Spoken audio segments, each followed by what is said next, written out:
Good evening बच्चों। मैं अमृता आपका हार्दिक स्वागत करती हूँ।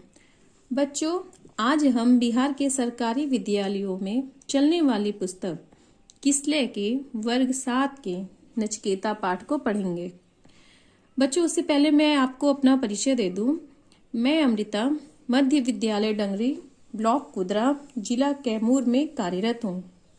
बच्चों, उम्मीद करती हूँ कि आप सब बहुत अच्छे होंगे। तो चलिए आज की क्लास शुरू करते हैं। इसके पहले मैं नचिकेता पाठ के बारे में आपको थोड़ा सा समझा दूं। नचिकेता एक कहानी है और ये कठोपनिषद से लिया गया है। आज से सहस्त्रों वर्ष पूर्व महर्षि बाजश्रवा हुए। बच्चों, सहस्त्रों का अर्थ होता है हजारों वर्ष पूर्व। महर्षि बाजश्रवा का अधिकांश समय जब तप में बीता करता था। उनके पुत्र का नाम नचिकेता था। नचिकेता पितृभक्त बालक था। पितृभक्त का अर्थ होता है जो पिता की भक्ति करता हो, अर्थात अपने पिता की हर एक बात मानता हो। उसमें दृढ़ता, सत्य और धर्म के प्रति अगाध निष्ठा थी। बच्चों, दृढ़ता का अर्थ होता है मजबूती और अगाध का अर्थ होता है अथाह। उसके मुखमंडल से तेज टपकता था।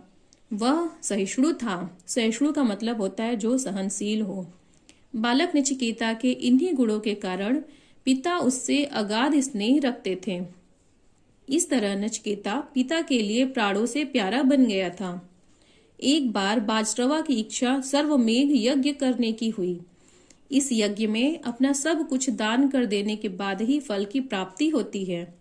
इस बात को महर्षि बाजश्रवा अच्छी तरह जानते थे। यही बात उन्होंने अपने पुत्र नचिकेता को भी बताई थी। नचिकेता साधु प्रवृत्ति का बालक था।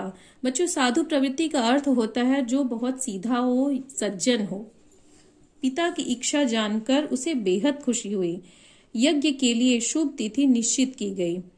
उस दिन सर्वमेघ यज्ञ का शुभारंभ हुआ। उसमें भाग लेने के लिए दूर दूर से ब्राह्मण पधारे। नचिकेता ने यज्ञ की एक एक क्रिया को ध्यान से देखा। सभी क्रियाएं यथा समय पूर्ण होती गईं। अंत में सिद्धहस्त ब्राह्मणों ने नारियल की पूर्णाहुति देकर उसे संपन्न किया। यज्ञ की समाप्ति पर महर्षि बाजश्रवा को अपना सब कुछ दान में दे देना था। ब्राह्मणों को अच्छा दान मिलने की पूर्ण आशा थी। यज्ञ की पूर्णाहुति के बाद महर्षि बाजश्रवा उठे। अग्नि देवता को नमस्कार करके वे अपनी गौशाला की ओर बढ़े। उनकी गौशाला में अनेक बढ़िया गायें थीं। वे सभी गायों को दान में देने का निश्चय कर चुके थे, परंतु गौशाला तक पहुंचते पहुंचते उनका मन लोभ से भर गया।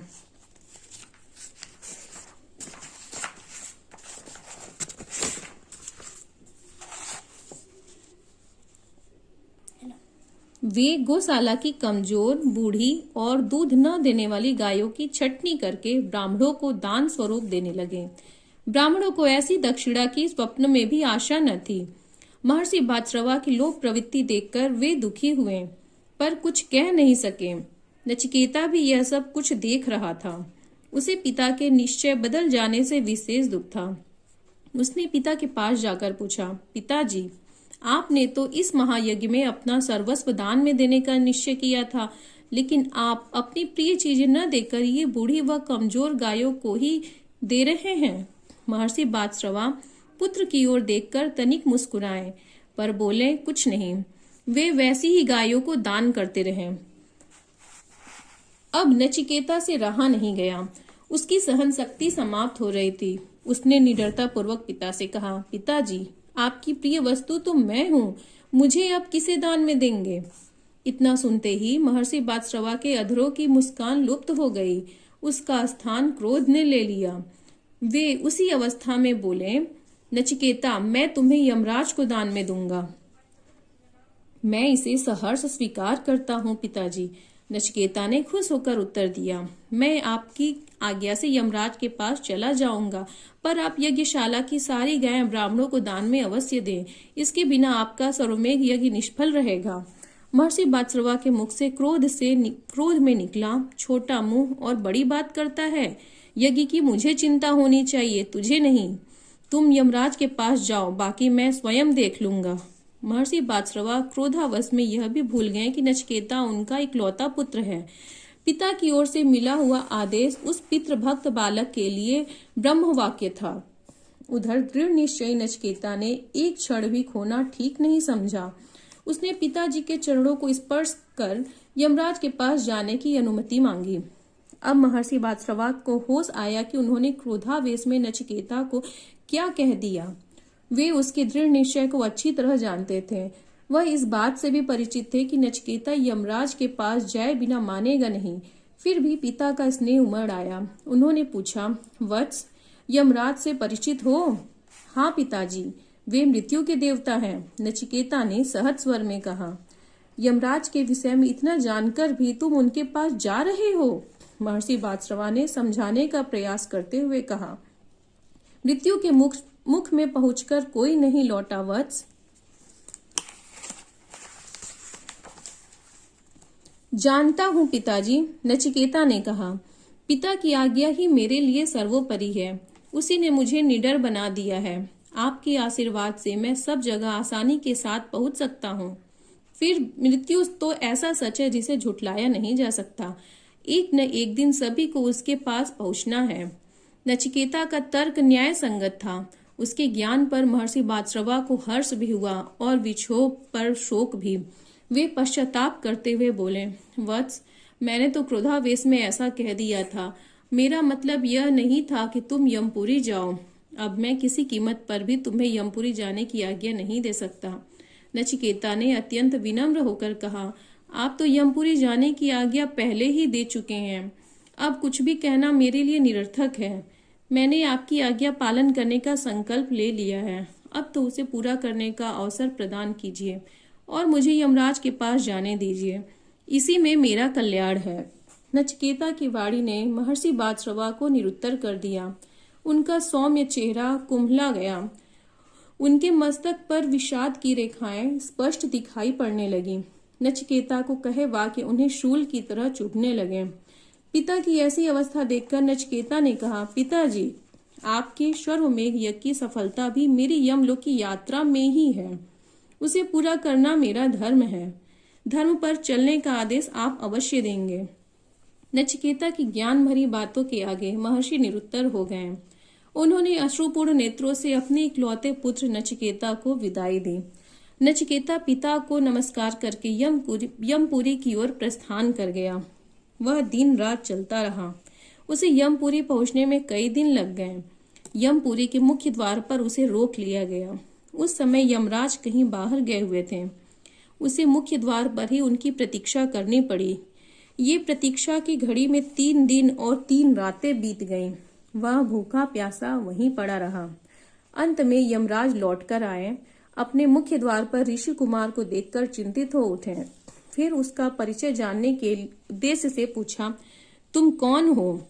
नचिकेता ने नमस्कार कर विनम्र स्वर में कहा, देव, मैं महर्षि बादश्रवा का एकमात्र पुत्र नचिकेता हूँ। यमराज ने प्रश्न किया, ऋषि कुमार, तुम्हारे यहाँ आने का कारण? नचिकेता फिर विनम्र स्वर में बोला, देव, मेरे पिताश्री ने श्वर्वमेघ यज्ञ किया है। उसी की दक्षिणा स्वरूप मुझे आपकी सेवा में भेजा है। इतना सुनकर यमराज का आश्चर्यचकित होना स्वाभाविक था। वे बोले, तुम्हें यमपुरी आते हुए भय नहीं लगा? नचिकेता ने सरलता के साथ उत्तर दिया, देव, भय कैसा? मेरी दृष्टि में मृत्यु तो सबसे बड़ा वरदान है। जब इंसान की देह उसका साथ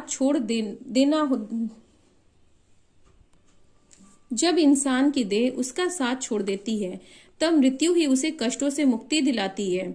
इसलिए इस मुक्तिदात्री को मैं भय का कारण नहीं मानता। मैंने तो सदैव इसे वरदान रूप में ही स्वीकारा है। बालक नचिकेता की बातें ज्ञान और रहस्य से भरी हुई थीं। इतनी अल्पावस्था में, अल्पावस्था का मतलब होता है बच्चों की कम उम्र की अवस्था को अल्पावस्था कहना, इतनी अल्पावस्था में इतना गुणवान होना किसी विरले का ही काम है। इसलिए यमराज को और भी ज्यादा आश्चर्य हुआ। वह बालक की ज्ञान भरी बातों से प्रभावित होते जा रहे थे। कुछ क्षण रुककर उन्होंने पूछा, नचिकेता, तुम 3 दिन से भूखे प्यासे मेरे द्वार पर पड़े हुए हो। इस बार नचिकेता मौन रहा। उसने यमराज के इस प्रश्न का उत्तर नहीं दिया। यमराज ने उसके आतिथ्य का पूरा प्रबंध कर दिया और खा पीकर विश्राम करने के लिए कहा। बालक नचिकेता ने यमराज का आतिथ्य स्वीकार कर लिया। वह खा पीकर विश्राम करने लगा। अगले दिन जब वह सोकर उठा तो उसे यमराज ने बुलवाया। उसके आने पर यमराज ने कहा, ऋषि कुमार, हम तुम्हारे ज्ञान, पितृभक्ति और कर्मनिष्ठा से बहुत प्रसन्न हैं। इस उपलक्ष्य में तुम हमसे 3 वर मांग सकते हो। देव, मैं तो दक्षिणा स्वरूप आपके पास भेजा गया हूँ, नचिकेता ने विनम्र स्वर में कहा।